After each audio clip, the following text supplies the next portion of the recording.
Assalamu alaikum, kamar dai kuka sani ce ta ku malama ta baje kun ga komai na a baje yake, zanin gado, hijabi, riga, komai a baje nake barin shi saboda jin daɗi na, ni ma dan a baje na nake.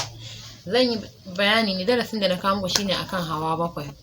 Kaga wata mace, kun ga wata macen ita ba ta ɗaukan hawa ɗaya ko biyu, wata idan ka mata biyu baya gamsar da ita, ko ba haka bane? Wata idan ka mata uku, wata dai ma riga ta nan ne dai sai lalle ka mata bakwai ma sannan zai gamsar da ita. Amma idan kina son namiji ya gamsar da ke hawa bakwai,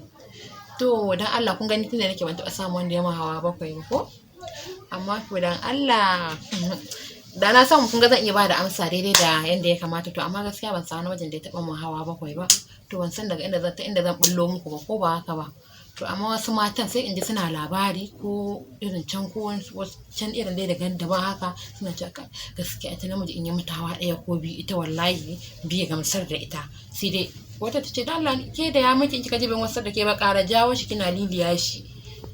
dole shi zaki ga ta miƙe tana miƙewa tunda ke ai macen kuma ki riga kin yi zigidar tambar ke macen, dole zaki jawo hankalin shi inda za a yi ƙara, kuma da ya ce miki ya gaji ki ce gaskiya kin ce yunwa ke ji kuna cin abinci ku ƙara daɗuwa daga inda kuka fara, ƙara tashi ya zama kamar sabo aka fara, ko ba haka ba. Amma sai su ce zan hawa ɗaya biyu bai musu, ni dai kun ga mutum da nake ban taɓa samun wanda ya min hawa bakwai ba gaskiya.